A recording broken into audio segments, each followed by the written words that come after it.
యావత్ ప్రపంచానికి సకల మానవాళికి ప్రయోజనం చేకూర్చే అంశాలపై ఇటలీలో జరిగిన G7 సదస్సులో చర్చించామని ప్రధానమంత్రి నరేంద్ర మోదీ వెల్లడించారు.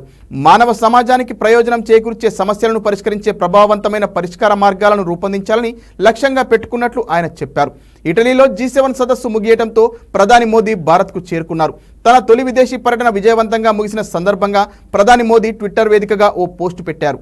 ఇటలీ ప్రజలు ప్రభుత్వం అందించిన సాదర ఆతిథ్యానికి ఆయన ధన్యవాదాలు తెలిపారు. మరోవైపు G7 సదస్సు ముగిసిన సందర్భంగా ఇటలీలో మీడియాతో మాట్లాడుతూ కెనడా ప్రధానమంత్రి జస్టిన్ ట్రూడో కీలక వ్యాఖ్యలు చేశారు.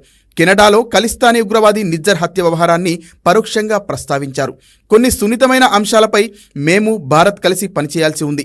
చాలా ముఖ్యమైన ఆ టాపిక్స్పై భారత్తో కలిసి పనిచేసేందుకు మేం రెడీ. అది సున్నితమైన సమాచారం కావడంతో నేను బయటకి చెప్పలేను. అలాంటి సున్నిత అంశాల వల్ల భారత్తో ఏర్పడిన దూరాన్ని తగ్గించుకునేందుకు, సమస్యలకు పరిష్కారాన్ని కనుగొనేందుకు మేం శాయశక్తులా ప్రయత్నాలు చేస్తామని ట్రూడో వ్యాఖ్యానించారు.